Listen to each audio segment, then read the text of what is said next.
You're listening to the Dice Tower Network. If you like this show, you might like The Dukes of Dice or Ludology. Find out more at dicetowernetwork.com. Party Gamecast will show you what to play, giving you ideas when you don't know what to do or say. Party Gamecast. It's all fun and games. We'll show you new ideas to play. Party Gamecast. Having fun is easy when you know what games to play. Party Gamecast will show you what to play, giving you ideas so you can party away. Welcome to episode number 73 of the Party Gamecast, featuring the Party Gamecast podcast about party games take to parties. I'm your moderator, Bruce. On this episode, we are talking about games sent over from TV Stephen Bonacore, the fine folks at Stronghold Games. We're talking about Bear Valley and Stellar Conflict. One quick note about these games. You're going to hear us beat up. I'm going to kind of kill the story a little bit. You're going to hear us beat up on the rules to Bear Valley quite a bit, because they deserve every bit of beating we give them. That having been said, at Dice Tower Convention, we talked to Stephen Bonacore about it, and he said that Stronghold would be making some sort of a player aid for this game. So, assume that if that player aid gets made, that we're a lot nicer about learning the game and all that good stuff. But just a note, I'm sure you have to hold on to that. I probably would have been better served if I'd put it right where we talk about it, but I don't know that I'm going to remember that. So I figured I would tell you at the top of the show that we do beat on the rules to Bear Valley a bunch, and they should be beaten on a bunch, but that if that player aid comes out, it is going to take care of all of those issues. Talking about Dice Tower Con, I want to thank all of you that met us and talked to us and saw us at the Dice Tower Convention. I want to thank all of you that joined us and flipped the table at McDonald's, which was pretty awesome. Really cool thing. Your moderator, Chris, from Flip the Table, sent over a Lego McDonald's as a thank you gift for being a part of that, because he is awesome. If you want to check out some of the stuff that they have done, they were on Board Games with Donald Dennis and I. Check out the On Board Games feed. Their show, of course, today live from Dice Tower Con, which was pretty awesome. And then next week, we will have them on What the Food, doing a really crazy What the Food, so look out for that sometime next weekend. Probably sometime between next Friday and the Monday after, because I have some things to do this with next weekend, but take a look, it'll be one of those days, and we'll get that out with the fine folks that Flip the Table. To all the rest of you, thank you so much for coming to see us and talk to us. We really did appreciate it. We had a lot of fun. Now we're kind of back to the grind of doing the show. We got a lot of games from there, a lot of things to talk about that you'll be hearing about in the coming days. Also, as a con note for us, I do believe some of us will be going to WashingCon in Washington, D.C. You can find details on that. Look up WashingCon anywhere you can. We will let you know a little more as we've hammered the rest of the details, but I do believe we are at least going to be there looking around, having fun, maybe recording some things. We might see if anybody wants to meet up and eat some crazy snack food, that sort of thing. But it is in the middle to end of September for WashingCon, and I do believe we are going to show up to that. We are talking to them right now, and I think that is going to be a thing. So there we go. I think that covers everything. Thanks for coming to Dice Tower Con, and we are going to be at WashingCon. So with all of that, let's get into the show. Welcome to episode number 73 of the Party Gamecast, featuring the Party Gamecast, a podcast about party games and games take to parties. I'm your moderator, Bruce. On this episode, we are talking about Bear Valley and Stellar Conflict, games number 2 and 3 in the pocket line from the fine folks at Stronghold Games, although neither one of them fit in any pocket you have. But we'll talk about that in a minute. Joining me on the show is Rocky. Hey. Mike. I do have a pocket they can fit in. You might have a pocket. I definitely have at least one piece of clothing that has pockets they will fit in. That is true. We'll cover that in a second. First, let's celebrate Brian's here. I could probably fit this in the pocket on my shorts right now. You really think so? Yeah, if you want. Try. I mean, you want to see? Give it a try. Let's see if we can see if it'll work. See if you can get the whole thing put it in your pants. Put it in your pocket. I have to watch this? No, you can look away. The rest of us, please don't hurt the box to prove a point. Nope. It's not going to work? Not quite, No. sorry. It's not going to work. Quite fit it in my pants. No. You tried, though. Not enough room in there. No. Sorry. Yeah, Mike has a jacket. That is not a jacket. That is definitely a coat. Yeah, I guess that is definitely a coat. So tell people about the coat, because you know what, and then we'll jump into What the Food, but the coat is such a fantastic just costume that you have. Well, I could actually tell people the story of how it came to be because it came about because of one of the people who has been on our show, not for a while, but it was Sean.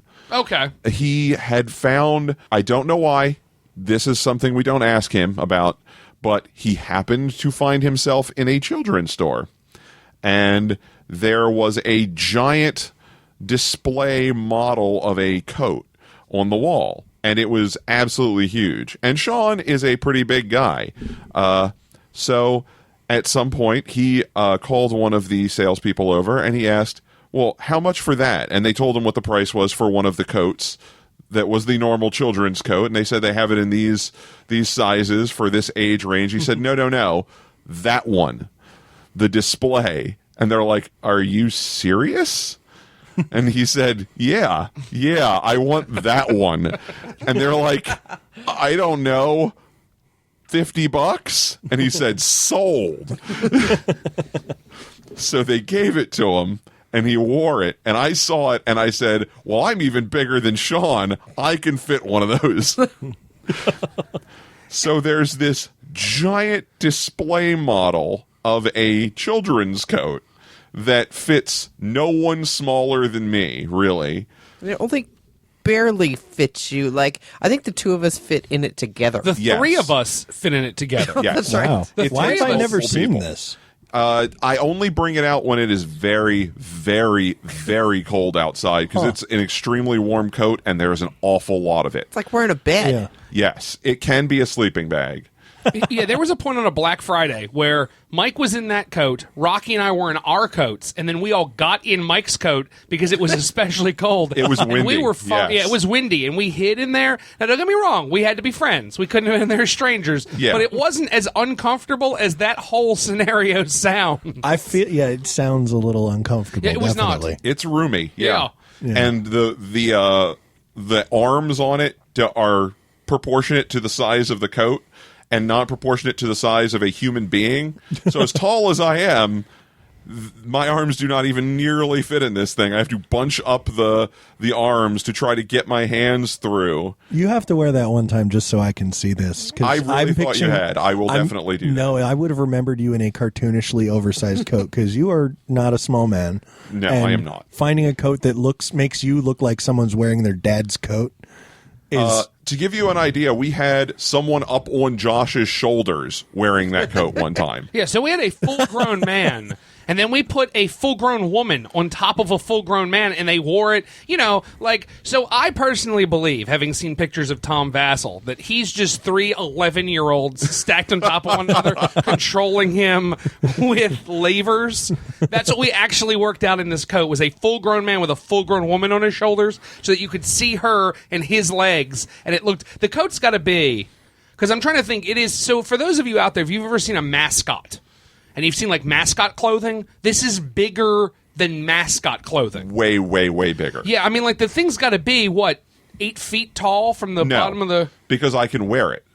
yeah. And If it was 8 doesn't feet tall, he'd quite step on reach it. Yeah, the I guess ground. that's true, So so it's it's a gotta little be- less than, I would say about 6'2" or so, And maybe. then 6'2" from the bottom of the coat to the hole on the coat where your head goes. Yes, and there's a hood, which is fantastic, because there's a hood that is sized for this coat.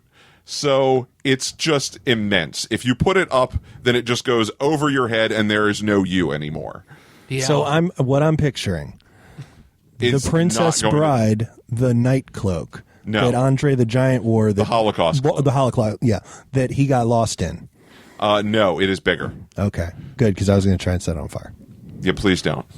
Please do not set me on fire. Yeah, that would be the worst idea for this lighthearted It's story. scary we had though. Here. No, it's the Holocaust cloak. Okay. What?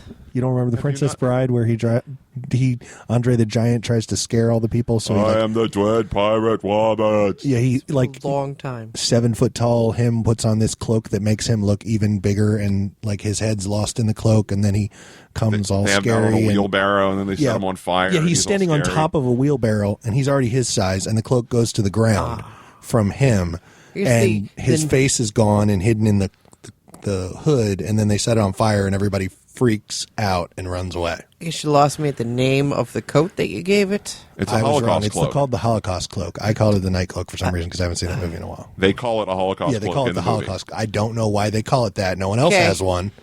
They made one for him and apparently made it too big. Trust that's a thing. Google it later. You'll see. It's I'm actually not sure I pretty want to good. Google that. No. No. It's I'm the not gonna Princess suggest Bride. that you Google that. Just make sure any link you click on has Princess Bride. Or you on can it. add Princess Bride. Yeah, in- do Princess to the Bride Google. Holocaust cloak, and you'll YouTube that. It's funny. You're going to want to start with the words Princess Bride. Yeah. Okay. Open with those. Start with those. Yeah, Yeah. that way they'll find them first. Yeah, don't worry, Dice Tower Network cares. Yeah. So now that we're through that, now that we're 7 minutes into the show, we can start to talk about the Wow. first thing that we normally talk about that is also not board games. Are we going to talk about board games? We will eventually. The first Skip thing to we're the gonna talk- 42-minute mark. If you Exactly. You women have games by there. The 58-minute mark. It is now time for the reason that anybody listens. It's time for What the Food! What the food? So we have found here at the show that the longer we've done this, the more we realize that food companies are just making stuff for us to talk about on this show. The fine folks at M&M's made a vote for your favorite M&M collection. Rock, tell us a little bit about those. We have 3 different types here. All they've decided that they need a type of nut. There is honey nut and coffee nut and chili nut. I don't think they're any kind of different nuts. They're peanuts with just different flavoring around it. to say, chilies don't make nuts, nor do No. honeys.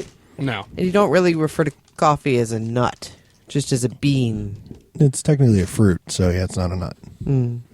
So let's give one of these a try. What are we going to start with here? Tell you what, let's go with chili nut first, Okay. so we can follow it up with honey nut, and then have coffee for dessert. Okay, so we're going to start with Okay. chili nut. Open that bad boy up. They were having, I think these probably aren't out of date, but the contest is not viable anymore. Because yeah. of course not. No, we don't- try to get these as fast as possible, but Oh Yeah, I no, don't these think- are good until 2017. wow. Oh, they're M&Ms. They're good for a while, but yeah, it seemed like nobody could find them in stores until after the concert. Like anyone I know who found them like a week and a half ago.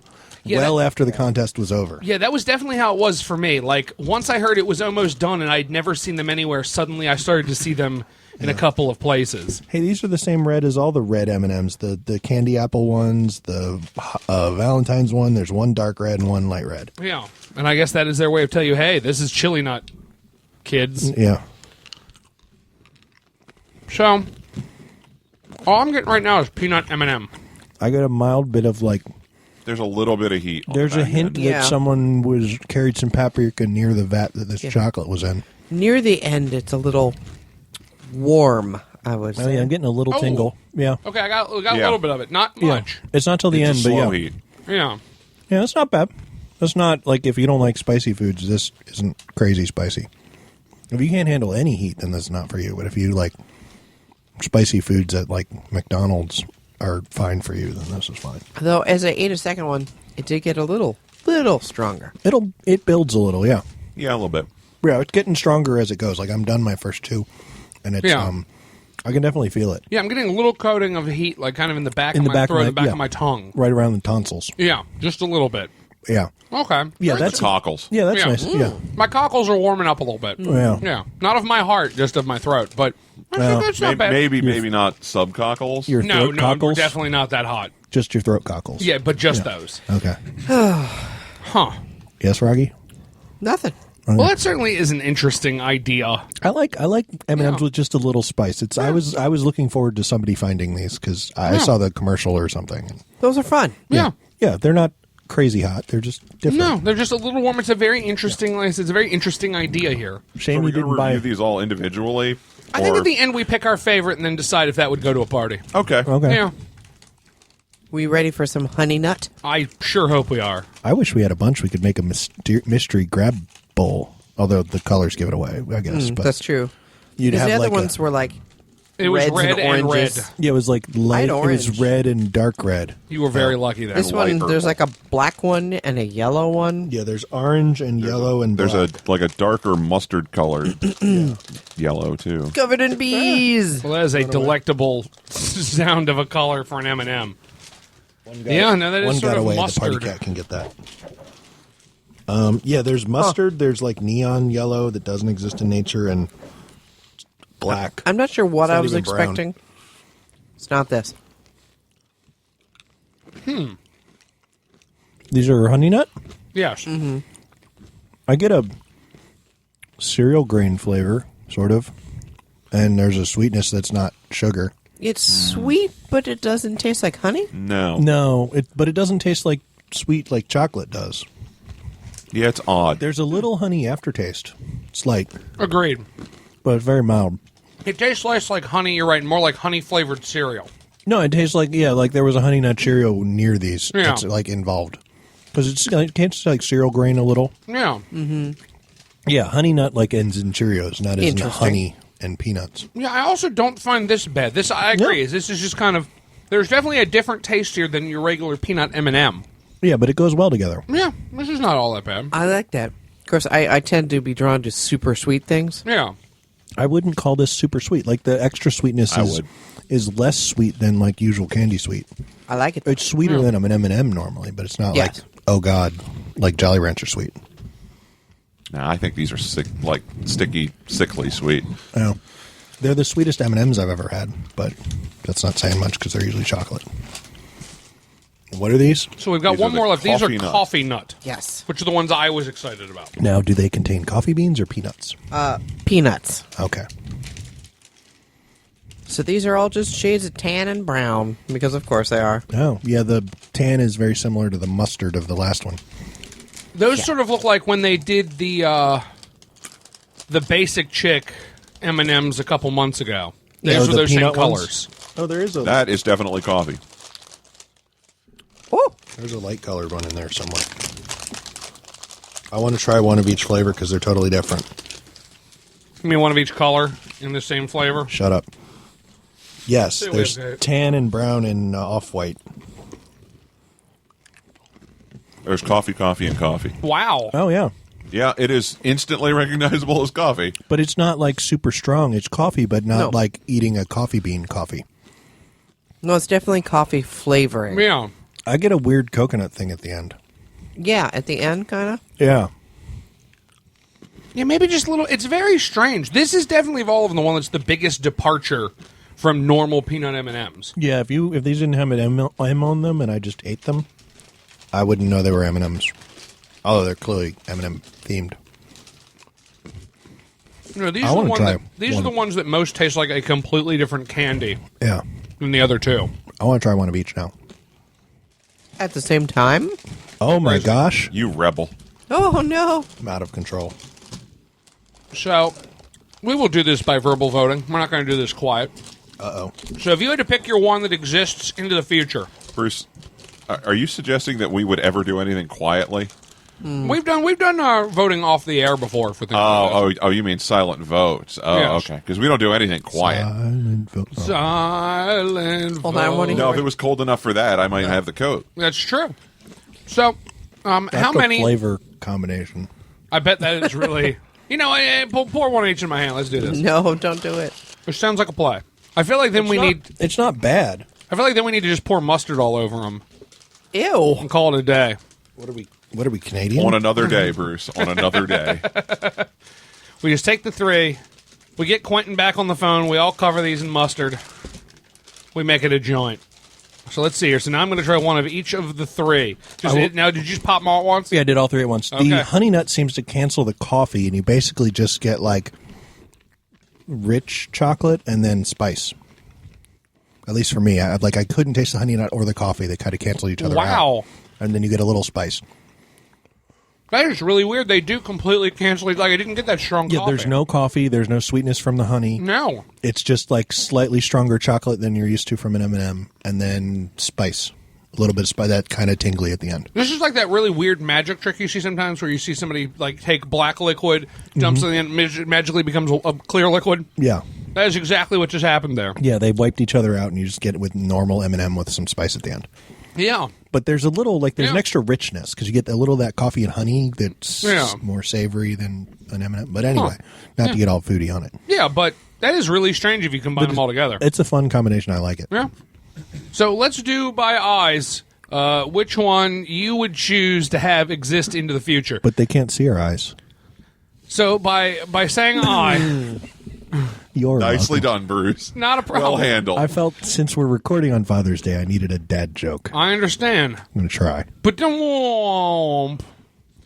Okay, so who would pick the chili nut to make it into their new line of candy? I. Okay, who would call for the honey nut?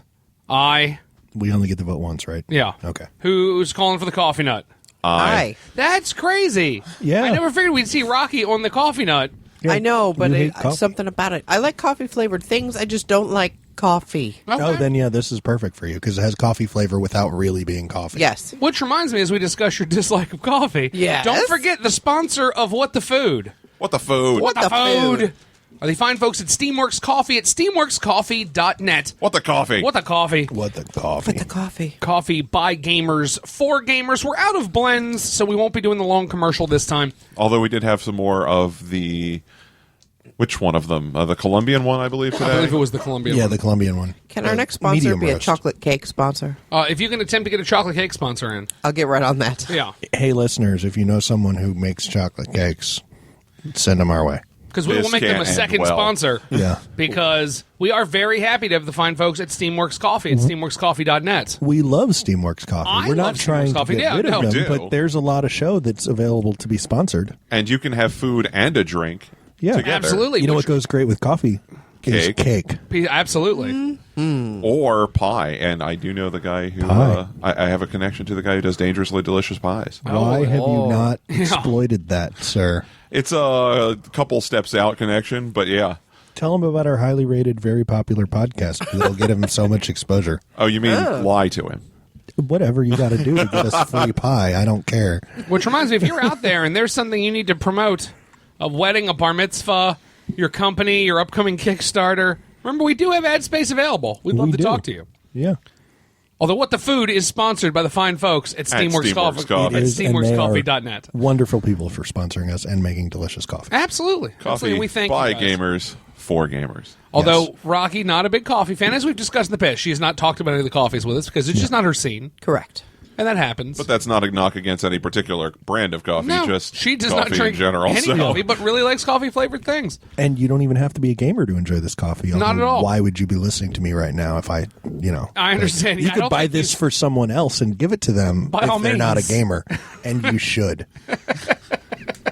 Are we is that I good think- now? Have we shilled enough? I think we Is that have. thick enough or should I lay it on more? No, I think that's very good. It's genuine though. I really do enjoy their coffee. As do I. He is enjoying their coffee But right now. He has a mug in I his am hand. sipping some right now. Let me tell you. For That's all the good complaints radio. we get about, hey, could you stop chewing in my ear because it makes me want to rip my head off? That is really the thing they were asking for. Was could They you didn't- slurp? There was coffee? no chewing. They You're didn't say welcome. anything about slurping. Yeah, they Yes, will. That's true. Give Yeah. it a couple weeks or months till this comes out, and they will. Absolutely. So I would say I'm okay with the group decision of the coffee flavored M&M if that were to make it into the list. Yeah, I enjoyed Yeah. all of them. Yeah. I would never be unhappy to see all of them, but I like spicy most. I so understand, and I I kinda knew like ahead the- of time. Unless yeah. I hated them, that would be the one I was going to vote for. I kind of like the honey one, even though it was a little oversweet. Yeah, was Although I way wouldn't eat a ton oversweet. of them. but it was definitely noticeably different than a regular M&M Yeah. without being. I mean, none of them were like crazy. Yeah. Yeah. So here's the thing: if one of these gets made, would you take it to a party, Rock? Yes. Mike, Yup. Brian, The kind of party we're taking M&Ms to. is there a kind of party you wouldn't take M&Ms to? Yeah, Well, then assume key this party. Is, what? A key party. Let me tell you, at a key party, you also need something to keep your energy up. yeah, yeah, but you don't gotta- want anything that's that small and round. You might be right. I don't know, but you want something quick and easy and snackable for energy. That is true. So let's So I hear. assume it's the kind of party where you would bring something like M&Ms. Would you bring something like these M&Ms? I absolutely would. Why would you need to That's just weird. Yes, I would bring these. Fair enough. Yeah. Well- I'm running with this meme. Yes. I understand. Hey, and we would like to thank you out there, Jeff B, at Gamer Interface, I believe, on Sounds right. on Twitter, pew. who made a meme about Brian with a bunch of druids Yeah. that has tickled us a lot here at the show. It was my first retweet ever. I was that amused by it. And I would say, if you're out there and you just feel the need to make a meme about the show, do that. It's awesome. It makes us very happy. And it's Brian with a Y. No, although don't care, love the meme, but just Yeah. for the future. Yeah. Since you're going to meme the bejesus out of us, I assume. I can only hope, those of you out there, I don't know, there might be a fabulous prize coming to your town that we would make for you. That was Might. vaguely threatening, Bruce. But it wasn't. I wanted it to be more like the bleeping where I cover my mouth and then just words come out. It was but, more like War of the Worlds. yeah, I didn't really mean Yeah, that that's to more happen. like it's coming to your town unless you meme us. No, and that's not You don't true. want it. So I- to prevent the oncoming, To prevent Bruce from coming to your town, yeah, to keep us, yourself and your family safe, you might want to meme us. Yeah. No, not at all. We just otherwise really we will makes send us, Bruce to your house. Yeah. it just makes us very happy. And That's we'll all. force you to eat durian cookies No, we will not. We will and not do that. saltaditos. We will not make Pickle you eat saltaditos pickle and durian saltaditos. cookies. Oh my word, people. This is a horrible choice. It really is. So with all of that, I will let you know. We will be back in just a moment to talk about our first game of the episode, Bear Valley. Rawr.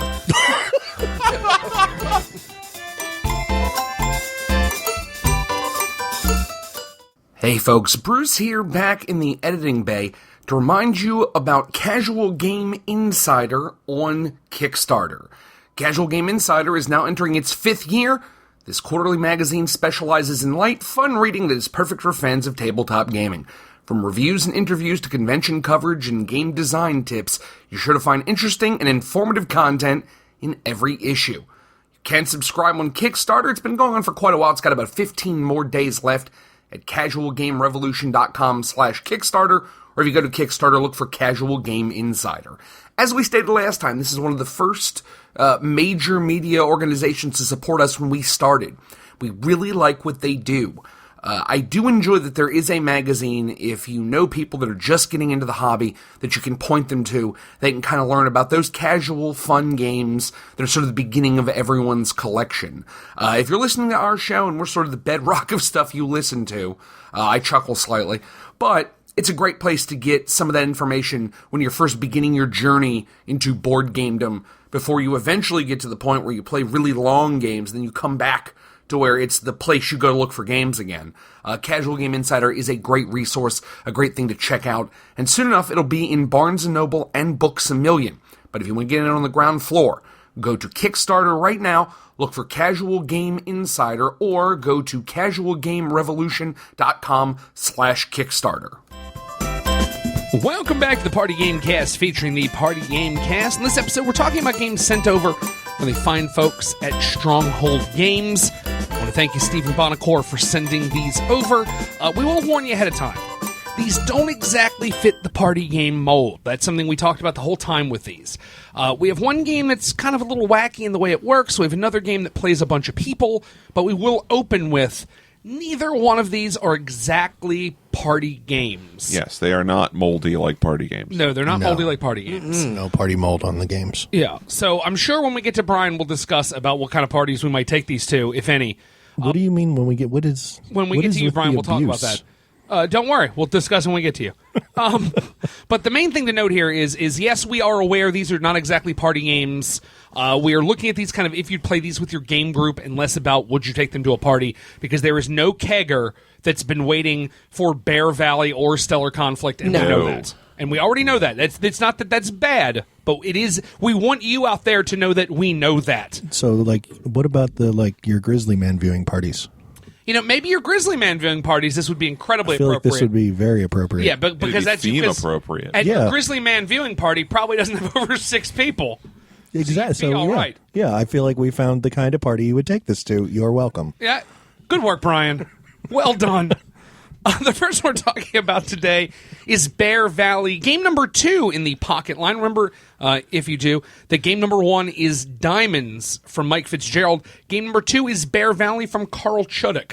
What you're probably going to know Carl Chuduk from, there are 2 games he's really well known for. One is Glory to Rome, which is Carl Chuduk. The other is Innovation. If you do not know those games, you should look those up. They're certainly not party games, and we're not going to pretend that they are. He's sort of a high-strategy cat that likes to use sort of multi-use cards in a lot of his games. But that is the designer there. This came out this year. As this episode comes out, as we're talking about it, it literally just came out. But I think it will be out to the larger public by the time this episode drops. Mike, Tell us how the game works.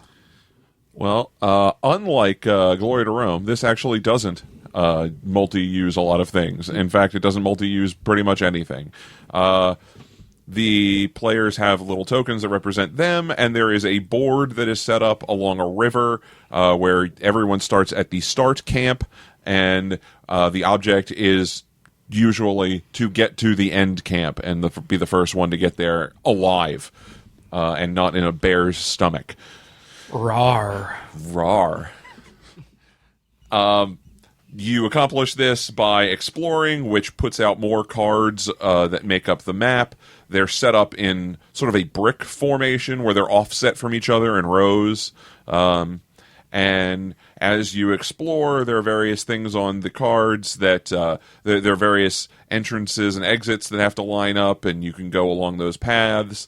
And there's a fairly complicated system of, depending on how far you've explored, certain rules are in effect. So it goes by, everyone starts at 12 o'clock. Your first exploration is at 1 o'clock. Your second exploration is at 2 o'clock, and so on. And there are certain rules for what happens at 1 o'clock, certain rules for what happens at 2 o'clock, and so on there. And they're very different from one another, and there are also the things on the cards. It is not a very light game, despite the lightness of the box. And I wouldn't say it's an incredibly heavy game. It's no Power Grid. No. It's not math, but it's not light enough that you should be pulling this out and showing it to brand new gamers. I wouldn't say to do that. The rule book is 40 pages long. It's a small rule book, so there are 40 small pages. And a lot of it is play examples, which are incredibly important to help you understand how this game works. Although I find that if you need that many play examples in a book to understand it, then that says another thing about the complexity of the game. There are a lot of edge cases. If this happens and this happens, then this is what happens. There's a lot of stuff like that. So you really have to pay attention to the rule book, and it takes a while. I think once you've gotten the rules down, it starts going a lot more smoothly. But it does play relatively quickly. And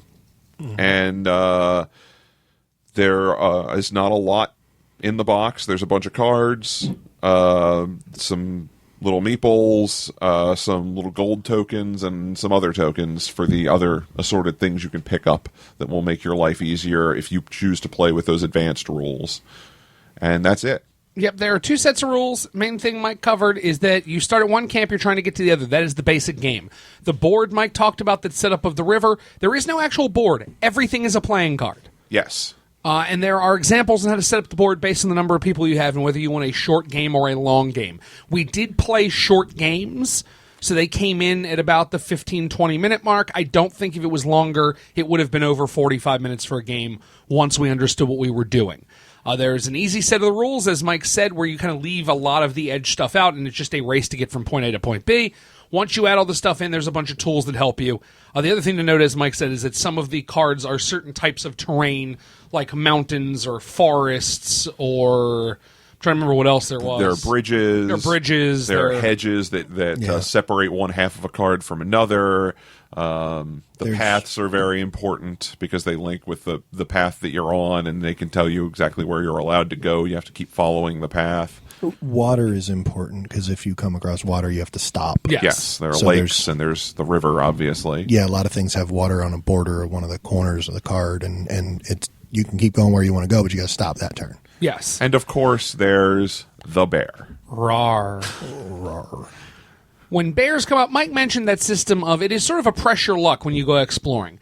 At 1 o'clock, your first move, if you explore and pull a new card out and it's a bear, rawr, you are allowed to dodge the bear. It's essentially a way to help you block from, I took a bad draw and I'm done for. At 2 o'clock, 1 o'clock and 2 o'clock, if you pay a card and there's no available exit to get out, you can kind of burrow your way through. 3 o'clock, 4, 5, and 6 o'clock, you're looking for that number of entrances and exits on the card. If it has exactly that number of entrances and exits, then you just stop your turn and don't move anywhere. Yeah, you essentially get lost and you'll end up going nowhere because you get lost, turn around, and go back to where you started. Yeah, the idea is you don't move until the end of your exploration or otherwise. So if you explore to a place that meets that rule, then you'd go nowhere. It's not like you advance one move at a time and then you stop as far along as you could have gotten. If you try to go too far and fail, then you go nowhere, and you've basically wasted your turn other than to explore.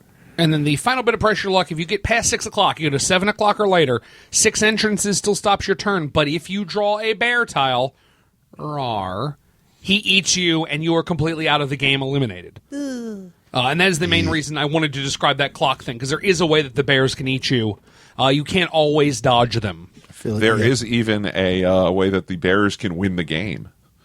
Really? It's a rare condition, but it does happen. If all of the cards have been put out and there's no way for any of the players that are still surviving to get to the end thing, then the bears just win. Oh. Yeah, because you never made it to the final camp and you're just lost in the dark till they eat you. With the bears, yeah, and eventually they'll catch you. Let's say it appropriately, Yeah. with the bears. The bears. The bears. Yeah. So, Mike, what'd you think of this game? Now, before we get into kind of the learning of it, just the play of the game, how did you feel about it? I thought it was okay. Honestly, if we're talking about this particular designer's game, I have a fondness for Glory to Rome. I understand. And this does not quite meet up with my standards for Glory to Rome, but I really like Glory to Rome. I understand. But this is clearly a very different type of game, although by the same the same author. I like this game. I don't know that I would pull it out that often. It fits in a weird category, I'd say, between a light game and a more involved heavy gamers game, where I'm not sure that... I don't think that people who like light games would like this very much, and I don't think that people who like heavy games would like this very much, for the opposite reasons. Now, what I do think this could be, so if you haven't, I always hate to use this term, the gateway game term, but if what you're gatewaying between is a light gamer and a heavier gamer, I don't know that this would be a bad place. There's a few more rules in it, so you feel like you've got something a little crunchier, but it's not so bad that it's illogical or makes no sense. I think that the simple game is a little too simple for a heavy gamer. I don't think it'll keep their attention. And I think that the advanced rules don't add more complexity, really. They just add a couple more... they don't add any mechanics. They don't add new things you can do, really. They just add a couple more little weird quirks to the game, because the game is built with weird quirks. That whole what you do at 1 o'clock is different from what you do at 2 o'clock thing is already there. And I feel like just adding the things on the cards and even adding the gold as another win condition, because the other win condition is to get 3 gold if you're playing with those the gold pieces, is to get 3 gold and go back to the beginning. But even that, I don't feel like it's adding enough to the game that it actually makes it more complex. I think it just adds more stuff. It's almost an impediment. And I cannot disagree with you anymore. I'm with Bruce on this. Yeah, I think it does add a little bit more complexity, but in a way that I like. I don't think it's impediment. I think it's exactly the opposite. I think once I think you should play the basic game the first time just to get an idea of how you place the cards and how you move and how kind of the mechanisms of the game work. But once you get that, and that's very simple, that's one game and you'll completely understand what the rule book is saying. Yeah. Once you can grind your way through the rule book, we'll talk about that in a minute. Yeah. But I really feel like those extra rules add a lot to it. It actually speeds the game up a little bit. It gives you that alternate win condition. It starts giving you ideas of how you can block people and how you can use people, and the stuff in the forest, like the fox and the butterflies and stuff. You start thinking about how you're going to use those to help you, and I think that provides some really interesting decisions to this game. Brian, how do you feel about it? I kind of with you. I not that I'm completely against Mike's views, but I liked it. It was fun. I wasn't quite sure what to make of it because you touched on it a little, and Mike touched on it. It is a 40-page rule book. Now, they're smallish pages. They're like 4x5 or something. They're not very big, but there's still 40 pages of them, and it looks daunting. And there's a lot of like if this then that, and you kind of like. I wanted to try to wrap my head around all of it, and then I realized that I'm not gonna, and I just need to get the basic mechanics out, play the first game, and then once you get the basic mechanics out of the first game, like you said, you play it with the advanced rules, and once you understand like the 1 o'clock, 2 o'clock, 3 o'clock thing, rock, and all that, and the general idea of how to explore and what happens if you do it wrong, then all the other stuff just adds secondary mechanics. I don't think I disagree with Mike a little where I don't think that it adds nothing to the game, but I think that it adds just more mechanics, not game altering, but it gives you rather than just, we're just going to because the simple version, I don't feel like if I just play that over and over again, that might not continue to be fun. It becomes just a simple race game. Yeah, it's just a race game of and a little luck involved too. It's a lot of luck, actually. Yeah, and one of the things players can't move through spaces that other players occupy Usually. in the base game. Yeah. At all. And then in the advanced game there's ways to get around that. But in the base game, when 4 of us were at the start camp and one of us would take the shortest path, Bruce, to the obvious path towards the finish camp, no one else could follow him because he would move. He was the first player, and he would move one space onto the best path. Yes. And then all of us had to go. I was the last player, so I had to go in the opposite and wrong direction and hope to loop back around. And my strategy became, I'm going to follow Bruce and stay one spot behind him and hope he makes a mistake and opens up, and he did. That's what happened. Bruce got all the way to the end and then got a bad draw and had to duck to the side or something. And I went around and scooted into the win at the very last minute. But that version of the game seems novel, but not a whole lot of replayability. Once you add in the other things, there are a bunch of small. They're not game altering mechanics, but they kind of give people mini superpowers for short periods, or every player has a character, so you always have a weakness and a power. So maybe you can't cross a mountain, but if you're near a mountain, you can do something special, or if you're near water, you can do something special, but you can't. I don't remember what the downside one was. You can't cross a bridge, I believe that one. No, the bridge was the Vertigo. Yeah. What was my downside? I forget, because I was the character who was good near water, but I didn't have much of a downside. I forget what it was. And if you have characters, they all have downsides. They all have possible plus sides. Yeah. The book reminds you and kind of phrases it in sort of strange ways that you can play with or not with any of these things that you want to. Yeah.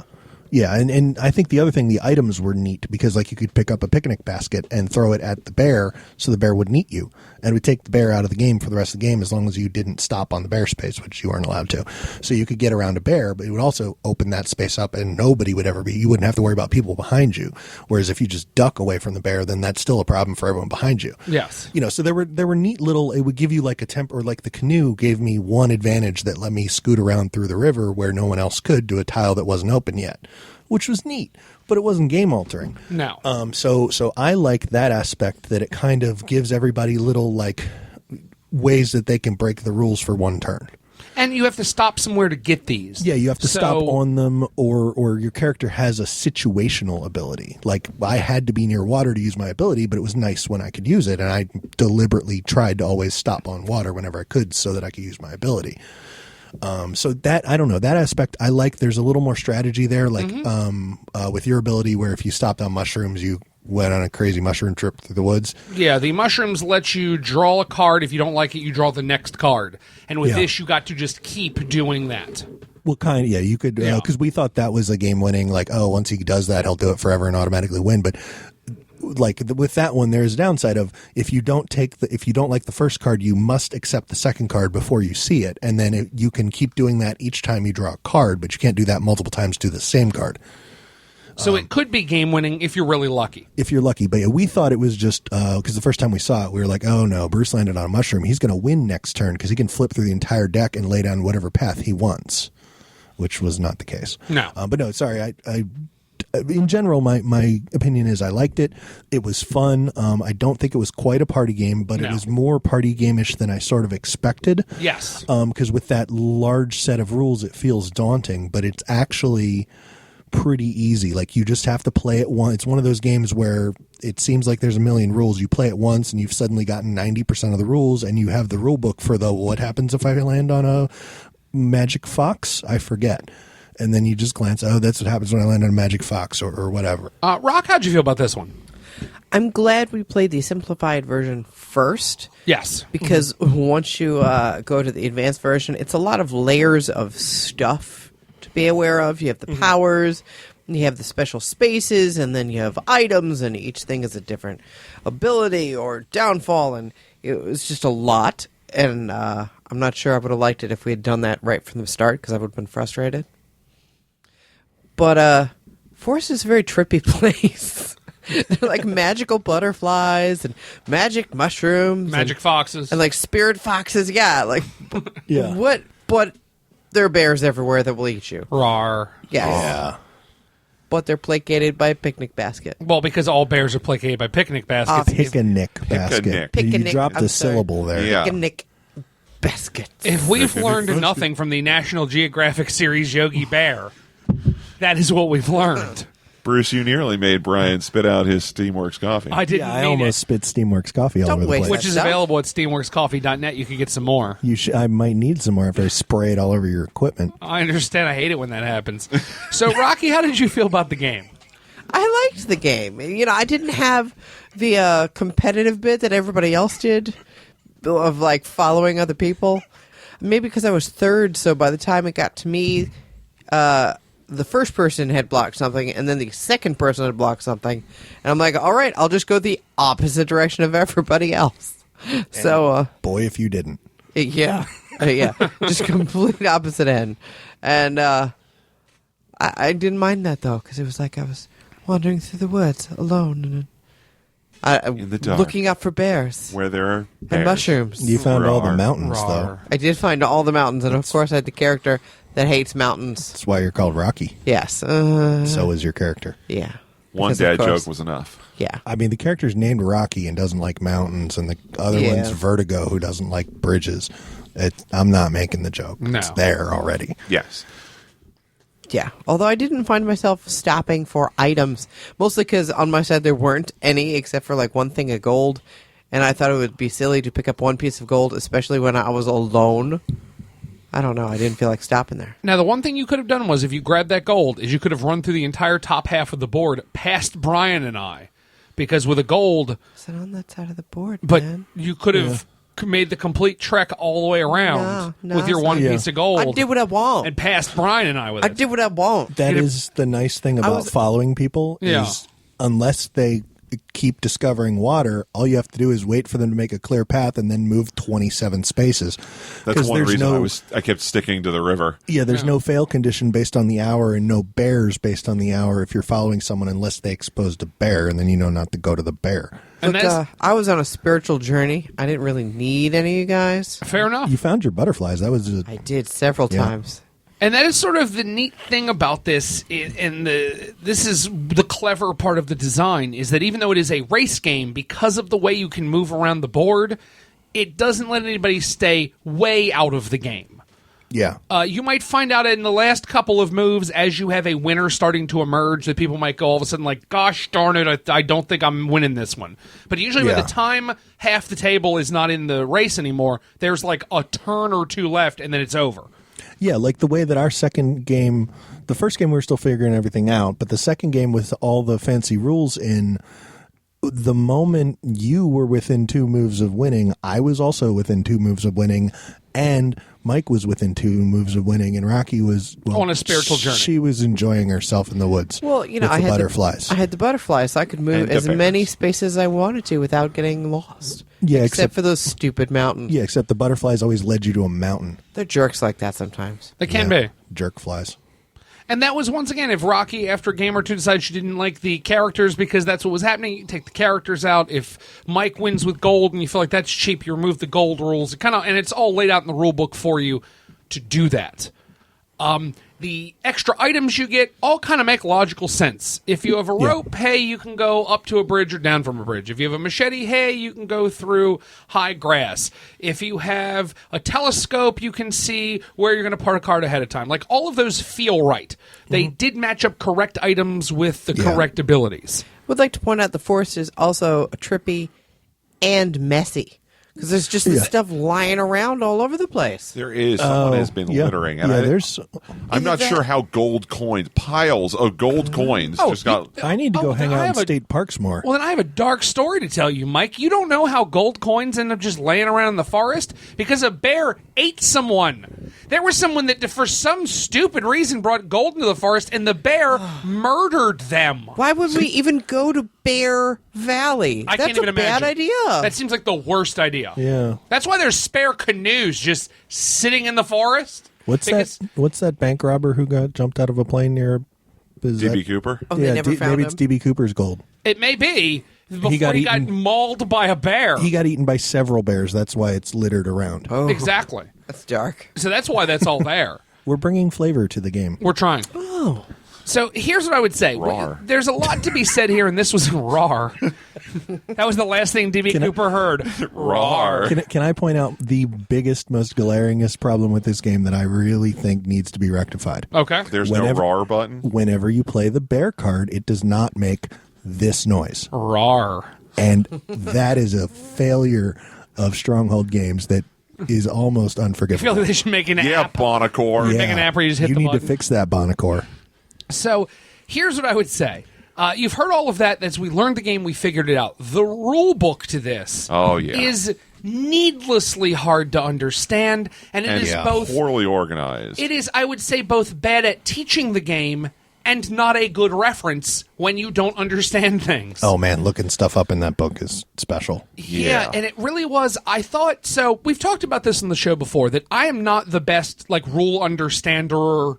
Once I understand it, I can explain it, but I habitually miss one really important rule, and also one smaller one. No matter how small or large the rule book is, if it's 1 page or if it's 40, I'm going to do that. There were whole cases here where I would have to hand the rule book to someone else, and I would say, read that. Does that make sense to you?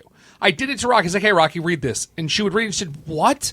And then Rocky would read it to Brian. Then I would show everyone the cards, and eventually we'd go, oh, that's what that means. Oh, the forest card. Yeah, the stepping stone thing.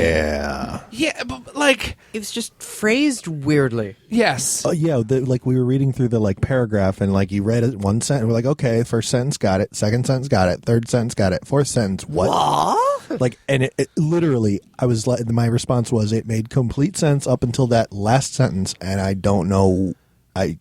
We had to three of us had to look at the cards and try it 6 different ways to okay, that's what they meant, and it makes sense. Once you get it, in the context of the game, you're in deep forest and you're trying to go northwest, but because it's so dense, you can get turned around. So based on your new Explorer card, you might go in the wrong direction, and that it makes sense, in the context of wandering through a forest and trying to explore, but the rules didn't explain that well. Yeah, in a context of the person trying to figure out how to explain that to others, it made little to no sense and required a lot of working our way through it.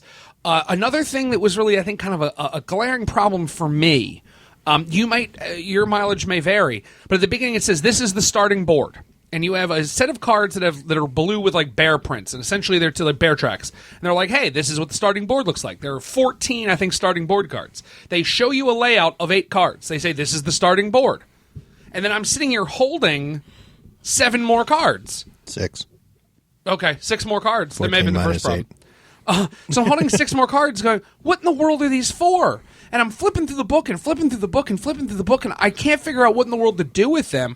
I get to a play example. I'm like, well, maybe I'll see in the play example what they do. No, it's laid out the exact same board from the beginning of the book. What I didn't realize is if I pass the play example, the first play example, which is 3 pages, then it says, oh, you know the rest of those cards you have? They're for you to lay out boards for more players. But there was no reference at the beginning with the initial board, hey, this is the board for 2 players, to see boards for more players, turn to page 18. That was really confusing to me and took me a while to figure out. There were just a lot of things like that where the rule book was really hard to get your head around. Once you understood it, as we've said, once we got it, we were like, oh, and the game plays pretty simply. Yeah. But trying to wrap your head around the book was just difficult for me. Yeah, and like you said, it's a really bad reference too. If Yeah. you're going through the game, and you know how when you're the first time you're playing a game, and you're like, I know there was a rule about this particular situation. I think it was in this section. Let's go find it. And you look in the rule book, you find that section, and you look for that rule. There's no easy sections, really, in this one to find a rule. So you're like, I thought it was here with these things. No, it's not there. Let's try flipping 20 pages back. No, it's not there. Oh, it's in here, like right after the play example, in a weird place. Well, like when we had to look up what the fox does. Yes. No one's going to do that. No. I don't know what you're talking about. Okay, we're just going to move on like that didn't happen. Yep. When you look up what the fox does, Bruce was like flipping through, like maybe it's here, here's what all the items do, nope, here's what the other tiles do, nope, here's what the characters do, nope. It's on the last page. With and variants. There's several pages that have a picture of a fox. It's not on those pages. No. It's on the page with no pictures, on the very last page of the book. And like, I really liked the game. It was fun, and like you said, once you played through it the first time and got the basic mechanic, it was super easy because all you did was, okay, I landed on a mushroom. Somebody tell me what a mushroom does. And Yes. one of us already probably remembered, and if we didn't, you just glance at the rule book, and it was usually easy, unless it was the fox, to find what the things did. You know, and most of us would remember like 9 out of 10 that like we remember kind of what we weren't sure what the mountain did, but we could remember what the mushrooms and the butterflies did, and and what the items do are very self-explanatory. Yes. What this game desperately needed, and I don't know why it wasn't provided, I don't know why it doesn't exist. I'm sure whether the initial thought was we know someone on Board Game Geek will fix this, or the hope now is someone on Board Game Geek will fix this, is this needs a double-sided player reference where one side tells you what all the different tiles mean, and a quick explanation of what 1 o'clock, 2 o'clock, 3 o'clock, what those rules are. And then the other side, it shows you each of the different items and a quick explanation of what it does. That's what it needs. Yeah, just a one sentence and like a little footnote that like check the rule book for more information. Yes. But like the machete lets you cut through underbrush. The Yes. flashlight lets you go into the cave. When you encounter a mountain, you have to stop, or you can only move one more space. That kind of thing. Yeah, and that's all it needs. It would be very simple, just a front and back. Yeah. If nothing else, we were talking about this. If you played a lot of this game, this would get easier and easier. But if not, if you play games like a lot of sort of your Board Game Geek gamers do, where you play a game, a few times, and then you put it away for 6 months, and then you're like, oh, I remember really liking Bear Valley, and there's 6 of us, we can't break into 2 groups. You know what? Let's play Bear Valley. How does that work again? That player aid would be invaluable for this game. Yeah, I would almost want to make one and just print it out myself. I have a feeling somebody on Board Game Geek will do this that is good at making player aids, because that is the difference between this game being the kind of thing you'd absolutely want to jump on and show people and could get really enthusiastic about, and something that might be a little harder to kind of get your game group into. Yeah, I played a game actually last night that Masquerade. Okay, I've never played before, and you have little game guides, and it's not terribly hard. But if you've never played, unless you play it frequently, you don't remember all the little quirks of what everyone can do, and you just have that little player card. And we just put one in between every single player, and boom, simplest thing in the world. Like, I forget, what does the judge do? Oh, okay, there you go. And that's all this needs, and I think it would really bring it to the next level. So there's the good and bad on this one. Would you take it to a party? Now, that's how we phrase it. We really don't mean that. If you had a game group that didn't want to break into 2 games, and you had 4, 5, 6 people, are you playing this, Rock? Yes, definitely not a party, but a scenario like that, yes, I would. And I would like to play it again at some point. Yeah, I had to say I really enjoyed this. It's cute. And I was not expecting it because of that rule book and the fact that it took you like 45 minutes to figure out what we were doing. And like I said, I can't state this enough, because people were kind of looking at me like, Bruce, are you ever going to figure this out? And I was like, here, Rocky, read this line. Help me. Tell me. I guess I'm an idiot. Yeah, it was almost an hour that you were with that rule book, and we were like, okay, it's a 15-minute game. What's going on? And like Mike habitually does this because he knows I have the problems. Is Mike will then grab the rule book after me to figure out what I missed. And Mike didn't find it much easier to... I didn't even grab this rule book. Once I took a look at the rule book, I'm like, I'm not reading through 40 pages to find the one thing he missed. We'll find it when we play. And we did.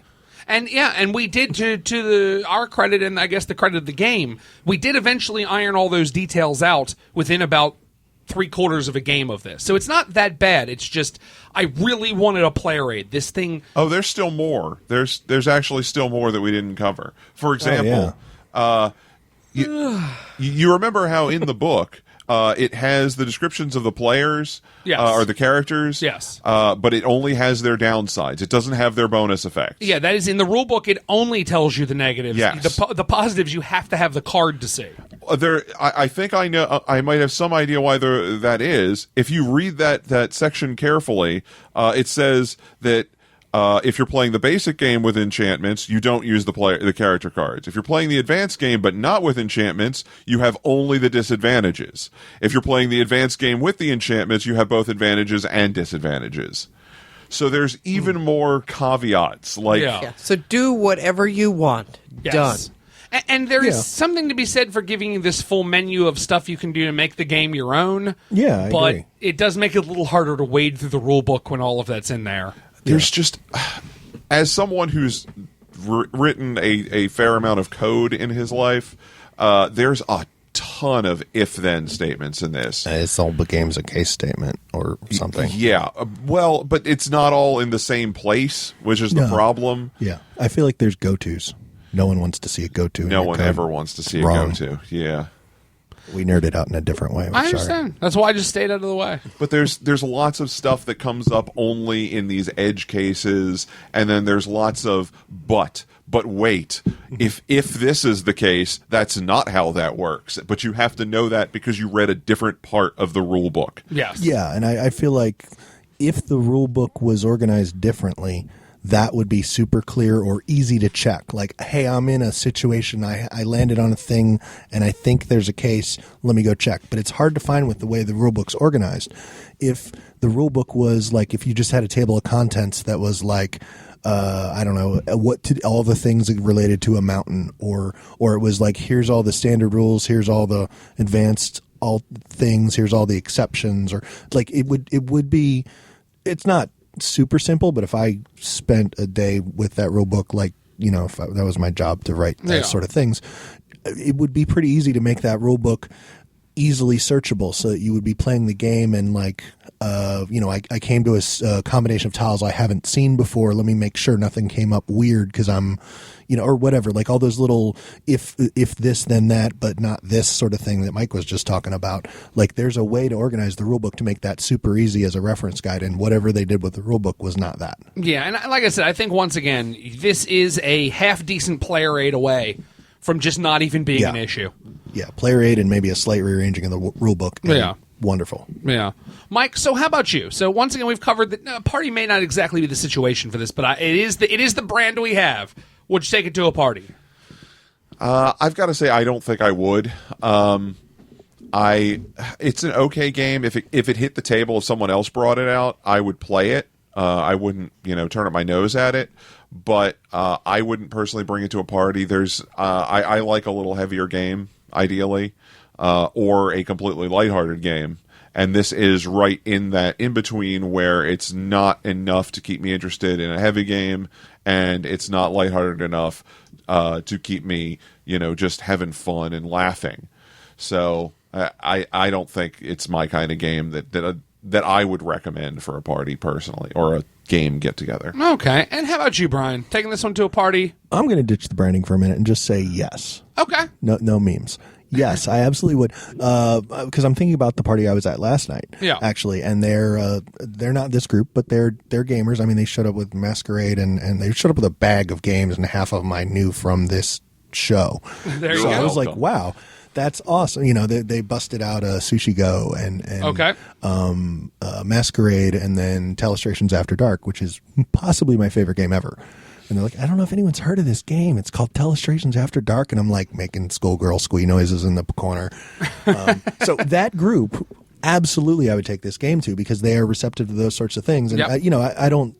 Again, it depends on the kind of party, but party of people that I'm friends with, absolutely, because I think part of the problem we had was we were all learning the game. Now that I know the game, I'm not saying I'm a master at the game, but I know it well enough that I could explain it to them, I feel like, better than the rule book could. Yes. And then that would make it more fun and approachable for them is, hey, we're going to play at least two games. We're going to play it the simple way, so you just get the mechanics, and I'll explain the 1 o'clock, 2 o'clock thing, and just have it open to that page, because I don't remember them all either. And the movement, I understand, like how to lay down tiles, I understand. And if you're ignoring the wacky terrain, all you care about is water and nothing else. Water stops you in the simple game, but none of the other stuff does anything. Water, bears, rawr. Yeah, water and bears are the only things. Terrain stuff, yeah. Yeah, that's it. And so it's simple to explain it to me because I understand it now. So I would take this because I would be there to explain it to someone. I would not give it to someone and say, go play this on your own. Okay. Because they would look at the rule book and probably get frightened. And it's not that hard, but you would have to know your friend well enough to know that they have the patience to go through it and give it a shot. But if I was, if I took it to a party like I was at last night, absolutely. I really like this game. It's just the rule book, and like you said, it's a good reference card, and I feel like the rule book just needs it doesn't need to be perfect, but it just needs to be rearranged a little. It needs to be rearranged, and I would suggest color coordinating it. Yes. You put colored backgrounds in there. So if you're talking about terrain types, you'd be talking about like water terrain and mountains. They're in the basic game, so they would be like a one color background, and then the fox and the butterflies might have a blue background because it's in the advanced game. And then you're talking about the enchantments like the canoe and the gold and things like that. That might be a gold background, and that way you can quickly see what you're looking for. And you can read through it and go, okay, well, we're only playing the basic game right now. We're going to ignore everything that isn't blue. Yeah, and you keep like, okay, I forgot what happens when I get a flashlight, thumb, yellow section, canoe, rope, flashlight. There it is. Boom. Yep. Yeah. If they made it, it doesn't have to be crazy, but just some small change like that would give a way to flip through, because it's a 40-page rule book. It's not like you're flipping through 6 pages and you got to find the right one. That's not hard. 40 pages. Just color coded or something, like Mike's idea is wonderful. And that's all. You wouldn't even have to rewrite it. You would just have to go in and add colors to them. Like I feel like we could do it with sticky notes. Quite possibly. But I would, if I were to buy this game and take it places, I would probably make my own little simple reference guide. It wouldn't be fancy. Just type it up in Word or something and print out like 6 of them and put them in the book and, done. I'm going to guess once this hits the market in large form, that someone on Board Game Geek is going to do this. One of our legion of fans. Or at least one of the legion of fans of Stronghold. And I only hope that when they do, Stronghold sends them a game or two for doing it, because it's going to be a huge help for this game, for that file to be out there. I flat out think that it should be hosted on Stronghold's website or somehow pointed to. Like, that is a thing that should be out there. I don't think would be tough to make for somebody with that skill set. I mean, you could honestly handwrite it on a 3x5 index card and it would fit perfectly in the box. It wouldn't be pretty. True. But, just for... It would get the job done. It would get the job, especially if you're taking it to friends. You're not selling it to strangers that way. Yeah. For me, I'm going to say the same thing. I agree with Brian and Rocky. I would definitely take this to a group of folks that like games to show them. I understand where Mike's coming from. It's certainly not going to be, you're not going to sell it as a super lighthearted game, or people are going to wonder there's a little too much going on. You can't sell it as a heavy game because it's simply not. I do think it sits in the middle, and for the same reason Mike just isn't looking for that middle, I like that it sits in that middle. And I think this is a different strokes, different folks. Nobody's really right or wrong here. I do like that it sits in that middle area, and I think occasionally I have situations where that middle area might be a place that I would want a game to be. I think it's a neat theme. I think the theme and mechanisms work well together once you understand them. All of the items make sense. The art is just clip arty enough to be kind of funny in a really pleasant way. Like the bear is Rawr. both scary and cute. Because it's a very angry but slightly cartoony bear. It's not like a Yogi Bear cartoony bear, but it's like a clip art of a real bear. Yeah, and he's clearly just pasted onto the center of a card that had 4 directions, but he or 6 directions.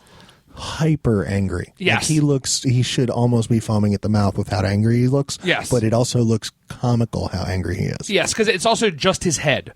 Which something about it it makes me smile. And so it made me want to make the rawr voice for it. Yeah. So yeah, I think if you're looking for something in that kind of middleweight area that'll play 6 people, which, for us, it's kind of our minimum barrier to entry on these games that we specifically talk about at larger numbers. 6 is the one we want to make sure they can cover, and up from there in a best case scenario. And this does it. I really think if you're looking for something in this middle area, kind of a race game thing, I think it works. I think it works really, really well once you can get kind of past the shortcomings of the rule book. Anything else, guys, on this one? I think we covered it. Very good. We'll be back in a second to talk about our second and final game of the episode, Stellar Conflict.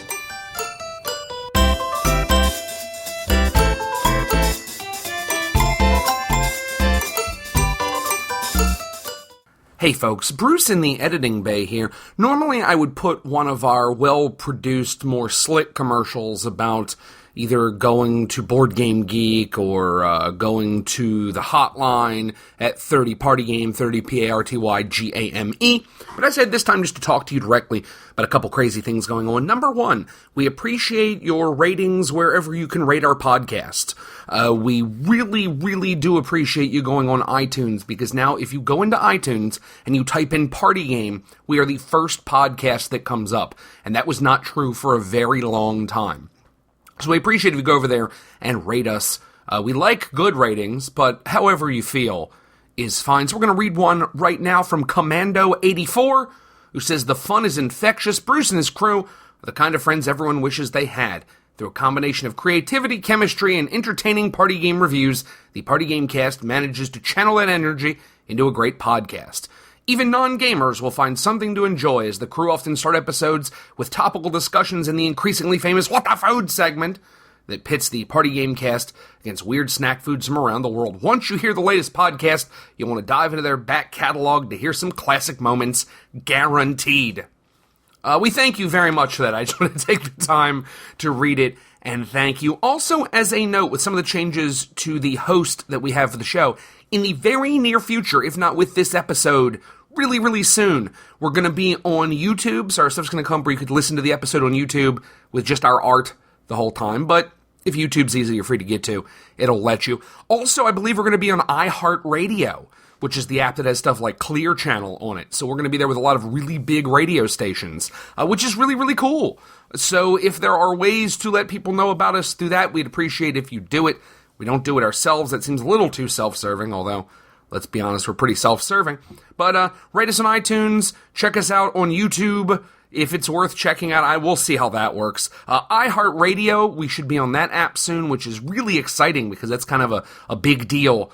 Although if you're a part of the same host that we have, anybody can do it, but we are excited to have the opportunity. So please do all those things. Also remember, you can email me directly at thepartygamecast@gmail.com. If you have any feelings or thoughts about the show, you can contact us on Twitter and all the different things we're going to tell you when we get back to the show and we do our usual rundown of all the places you can find us. So let's jump back into the episode. Welcome back to the Party Game Cast, featuring the Party Game Cast. We're talking about our second and final game sent over by the fine folks at Stronghold Games. For this one, we are talking about Stellar Conflict. Stellar Conflict coming out once again relatively soon. Designed by a whole bunch of people, and the main reason is the game that it's based on was, I believe, Lightspeed by Tom Jolly and James Ernest of Cheap Ass Games. And that's what the game originally was, and then has been redeveloped by the folks at Artipia Games, and then has been brought to this country by Stronghold. So as I'm looking at the Board Game Geek entry, it just says Designer NA, and it's because you got to kind of work through some things to get to who exactly designed this. There's a weird little circuitous route that it took. It went from the United States and James Ernest and cheap-ass games to Greece to be redesigned, and then back here. Yeah, listed as a 2015 game. I think we're seeing this in 2016 here. As a note, just so that we're being straightforward and honest, it has the Dice Tower Seal of Excellence. That's not necessarily why we got it. Yeah. That's not necessarily why we have it, but just as a note, in case you're thinking to yourself, well, they didn't mention that it was a Dice Tower thing. Yeah, Dice Tower Network cares, apparently, about Stellar Conflict. Full disclosure. Full disclosure. Brian, tell everybody basically how this game works. All right, so basically, the general premise is you're a race of, I don't know, space alien creatures, and you have your little fleet of ships, and you're going to fight a battle or a conflict or a war, depending on the size, against all the other people. And so you build based on the size of the conflict. Like a dispute is each ship has a point value. So the dispute is 10 credits worth of ships, conflict is 15, war is 30. And you build your fleet of, you have like a whole bunch of cards, more than you could ever use, and they all have different abilities. Some fire quicker, some fire slower, some fire heavier, some have more shields. They all have different abilities, so you get to pick anything you want from your race. There's red, yellow, green, and blue, basically, and they have names, but the colors are the easy way to identify them. So you pick a color and you build a deck based on the number of points that you have available, and then the first phase of the game starts. Basically, and everyone also has a flagship and a cargo ship, and then your fleet is everything else. So the flagship and cargo ship are free because they're mandatory. Then the placement phase happens, which is kind of a frenetic real-time thing. It's timed based on, I guess, the number of players and the number of points. Yeah, it's The number of points. just the number of points. Oh, just the number of points. And just to Okay. give you an idea, so if you're playing the small game, it is 30 seconds. If you're Yeah. playing the medium game, it is 1 minute. If you're playing the big game, which is a lot of cards, it is 90 2 seconds? minutes. 2 minutes. 120 seconds. Okay. Yeah, I got it right here.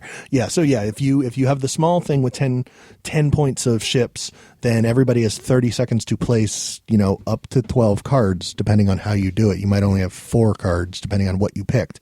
But you have to place them quickly, because if you haven't, so everyone basically, during this phase, you start the timer and you play your cards. Everyone has to play their cargo ship first and their flagship last.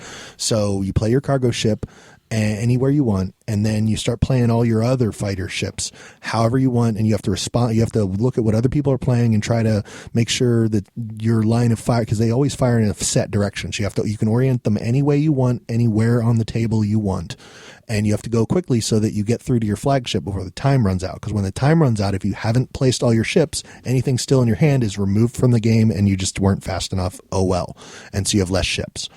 Then once the time is up, then you start to resolve the conflict. So you decide, once everybody's on the table, then you decide who shoots and all that stuff. So all the ships have little lasers coming out of them that, based on the color of them, do varying amounts of damage. They usually, but not always, have shields.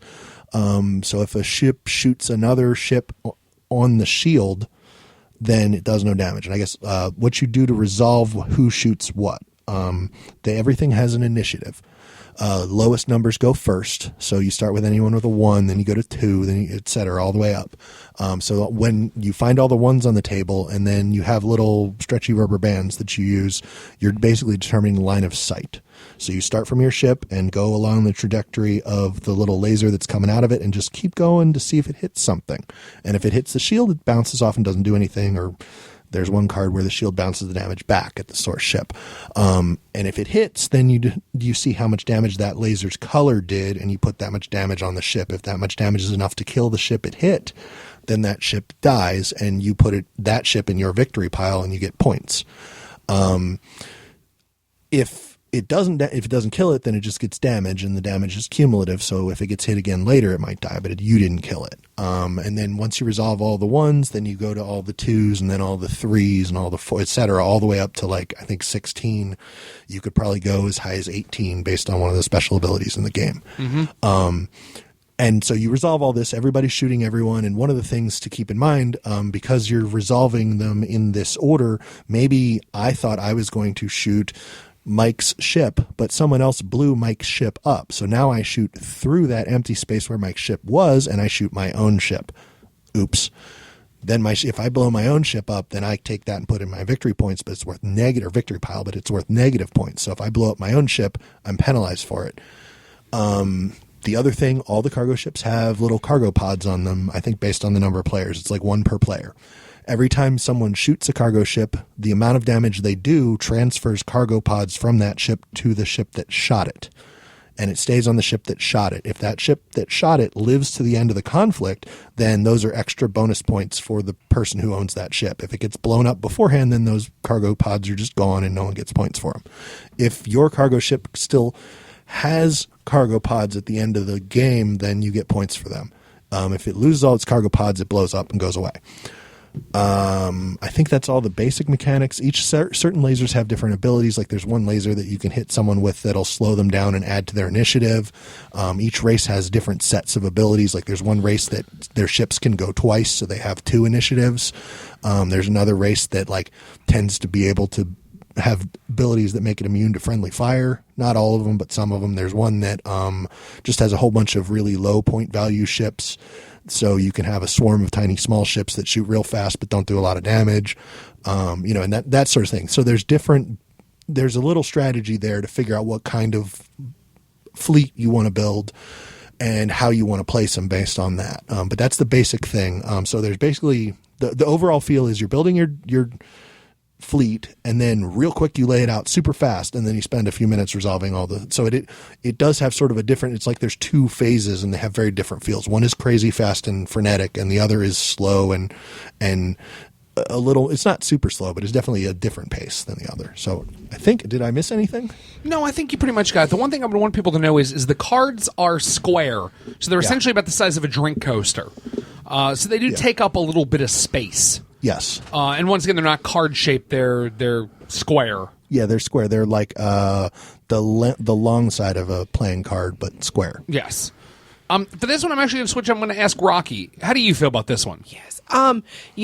For some reason, even though we went through all the description of what was going to happen, I thought there'd be more after you laid the cards down. Like, be more interaction. It's just, all right, let's see what happened. But I wasn't disappointed by it, if that makes sense. Because I wasn't expecting it just to be you lay the cards down and that's the game, and then it just resolves from there.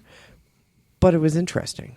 It is, yeah. There is something strange about the fact that the whole game really was. We only played small battles so that we could get a couple in. Yeah. The whole actual game is 30 seconds. Yeah, the longest part was people choosing their fleet. Yeah. Yeah, I think the resolution took a while too. But. Yeah. Yeah, it's you probably spend 5 minutes picking your fleet and 5 minutes resolving. You might pick your fleet faster if you've played it a few times. Yeah. But I enjoyed it. It was a little bit different than what I was used to. Yeah, I've never really played anything. Now, Mike and I talked about this. There's only one game I felt is similar to this, and I can't even say the same, but it feels kind of the same to me, is Flick 'em Up. Flick 'em Up's a little similar. Car Wars is a little similar. I haven't played Car Wars. A lot of these sort of free-form, build-your-own arena kind of games where you just, whatever table or playing space you're using is your arena games are like that. Was Flick 'em Up that battle one where we actually flick the people back and forth? Yeah, Flick 'em Up is the one with the cowboys, where you're in the cowboy No, town. there was another one that was some kind of battle. Disc Duelers. That one too. Yeah. This definitely feels like an incredibly simplified miniatures game. It is a miniatures game. There's line of sight rules and things like that, but it's very simple in the sense that it gives you exactly where on the card this thing is shooting from, and all you have to do is draw a line that extends that line and see what it hits. And if it touches any part of that card, that's what it hits. Which I think really boils down. It makes that for someone like me that doesn't want to face a miniatures game with hundreds of pages of rules and all these guys do these things and you got to worry about these down times. It takes that same experience of having a free-form table game and really makes it super approachable. It helps that there's no actual movement in this one. Once you put everything down, they fire, and that's it. That's the end of the game. Like they all went to go fight each other, and everybody decloaked at the same time. They went, "Oh crap!" and just started firing on each other. Yeah, which those are some of my favorite scenes in a lot of space sci-fi movies, where all of a sudden, everybody shoot someone. I don't care. What you didn't know, Cyrus, is that we were dragging mines. I was going to say, no, those are Reavers.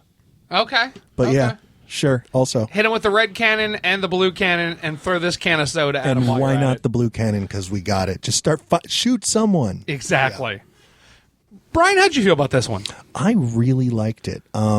It was a little it was different than anything I played. I do think, and I think playing it a couple more times will make it faster. The resolution and the deck picking. Mm-hmm. I think those were the two hangups.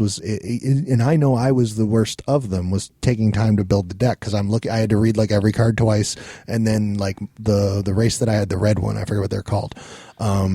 They had 3 versions of the cheaper, smaller guys, and each one had their shields in a slightly different orientation and relation to their lasers.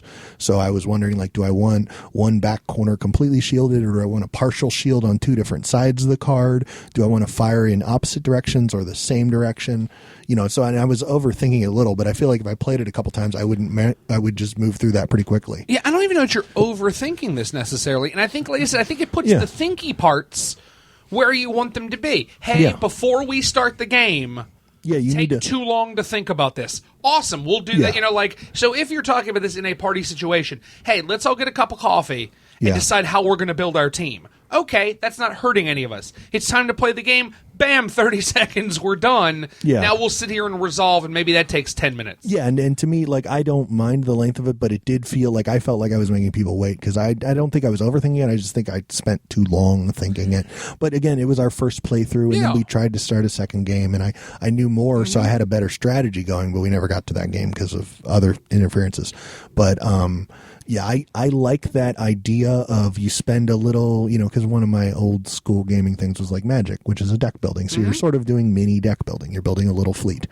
And then there's some sort of strategy, but it's so real time and crazy fast that there's not a lot of strategy, but you have to think on the fly, like, do I want to drop my big cruiser in the middle because he's going to blow everything up, but he's also going to get shot by 17 things. So it might not last long enough because the big guys always shoot later.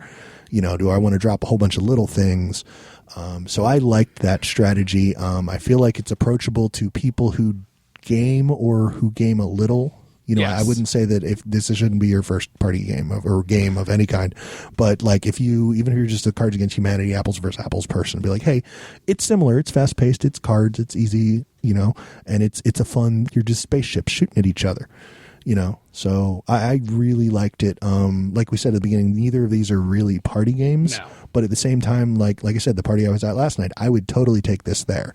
And I feel like the other benefit is if you're at a party where you're going to have breakout games, you might not care that this is a 4-player game, especially like you take these two, you got 6 on one and 4 on the other. Now you got 10 people playing games, and they're both fairly quick. Like, you'll get through a couple rounds of this while the Bears go through one, but who cares? So to me, I think it wouldn't be the focus of the party, but like if there was a party where games might be going on, this would be a nice side game of like, well, not everyone wants to play a game right now, but 4 of you do. So, 4 of you do that and we'll do something else. And, depends on the party, but I really liked it. Yeah, there is really a lot to like here. Like I said, I don't want to get into a full miniatures game, but it's what I like about Flick 'em Up, and it's what I like about this, is that you get that kind of miniatures-ish feel to it, but it's not so deep. It's not a slog. It's just kind of the fun part of pew, pew, pew, pew, pew. I don't need to paint everything in at least 3 colors. Exactly. Yeah. Exactly. So would you take it to a party? Now, once again, as we've said, this is certainly not a party game. It only plays 4 people. It becomes, when you're around your gaming friends, are you going to play this? I guess I'll flip the table again, because they took it from us, and I'll take it back for a second. Would you want to play this again, Rock? Yes, I would. How about you, Mike? Yeah, I would play it again. I would say there's a caveat, and that is that it needs a bit of room. Yes. It says in the rule book, the more space you have, the bigger a table you have, the better. And that is definitely true. Although there's a limit there. What you're using to judge what hits what are rubber bands. So there's definitely a limit to exactly how far you can stretch a rubber band before it just snaps. Yeah. That being said, there are plenty of other things you could use to draw line of sight. Ask anyone who has ever miniatures gamed. They will tell you many different things, most of them involving either string or laser pointers. Yeah. And you can make do. laser pointers to figure out where the laser goes. That seems appropriate. I would point out that we didn't say this, but we have a normal-ish sized dinner table here. Yes. And we played 4 players with 10 points worth of cards, which meant most people had like 8 in their deck. Yes. And it basically completely filled the table up. There was a little room at the ends, but not like we filled up 75% of that table, edge to edge the short way and most of the long way. And so I can't imagine 4 players with 30 points worth of cards, because that's almost that's twice as many cards easy. And now I have to say, for that 4-player on a regular kitchen table, it felt right that it was that tight. Yeah, like but you're right. It wouldn't have felt right being 3 times as many ships on the table. Yeah, anything bigger, like a 4x4 table would be enough for the 10-point game. Yes. 15 would be a little crowded. 30 would be no. Yeah, no, you would need like a large table. Yeah, you'd have cards on top of each other at that point, and then you can't do that. Yeah, you'd need like a pool table at that point for the 30-point battle. A regulation, not the small. Yeah, no, not a bar table. The full one regulation. of those fancy gamer tables that cost $2,000 and have cup holders and dice trays and whatnot. Yeah, that might work for you playing the full-size game at a bunch of points. Yeah.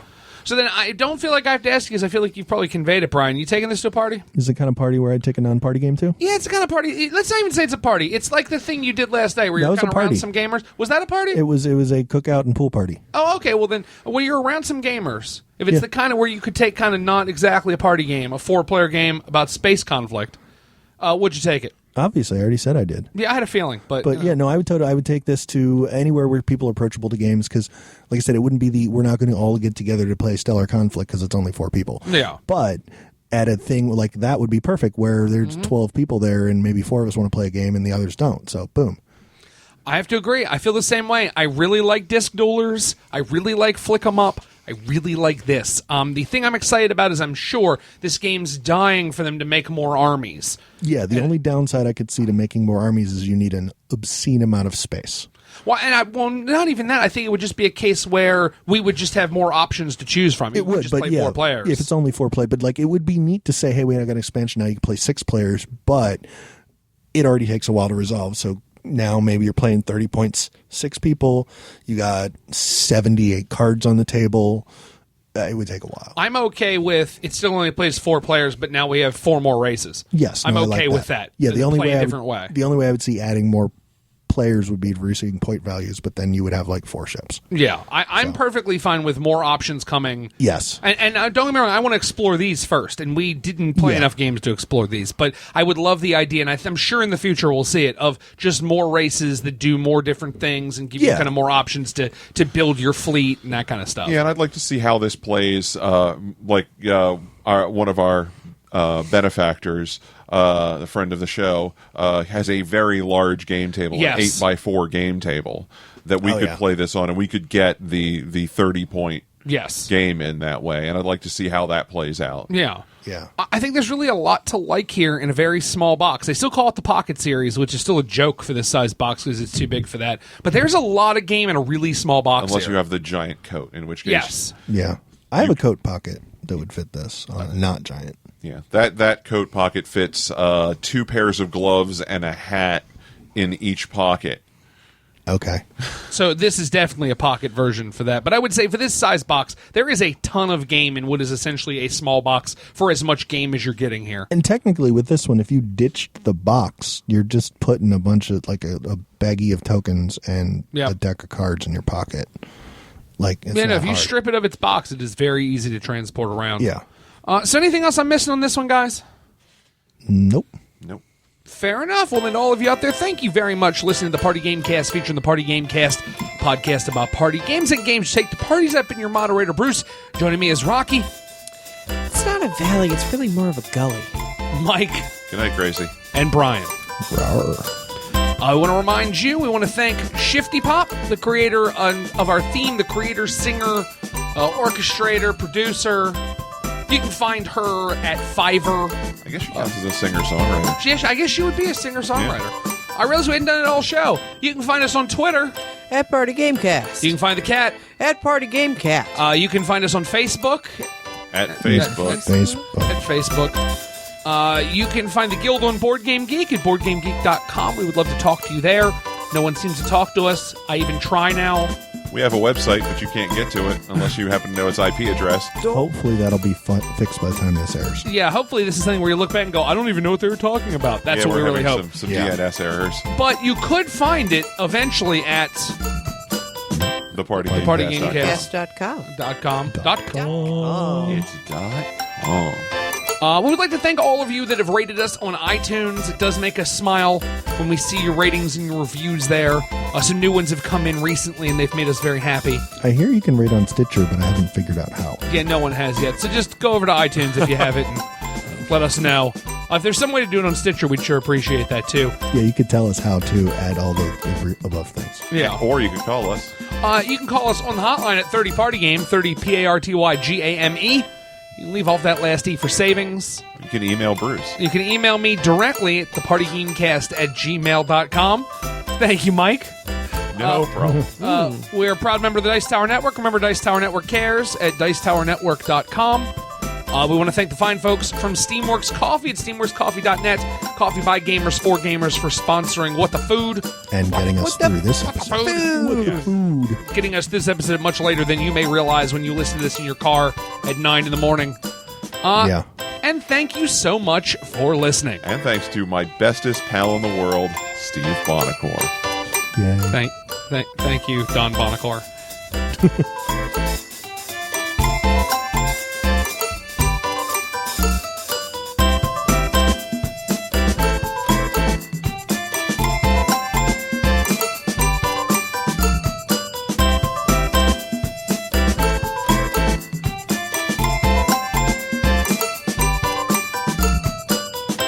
Rawr. Please cut that and use that as the cut thing at the end between, not the beep. Not the beep. Just use the rawr. Rawr. At some point. We will be back in just a moment to talk about Bear Valley. Rawr. Seriously, cut that out. Use that. Or send me it. Rawr.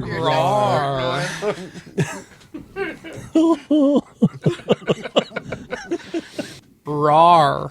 And I'm trying to pretend like nothing is going on right now. So am I. It's not working.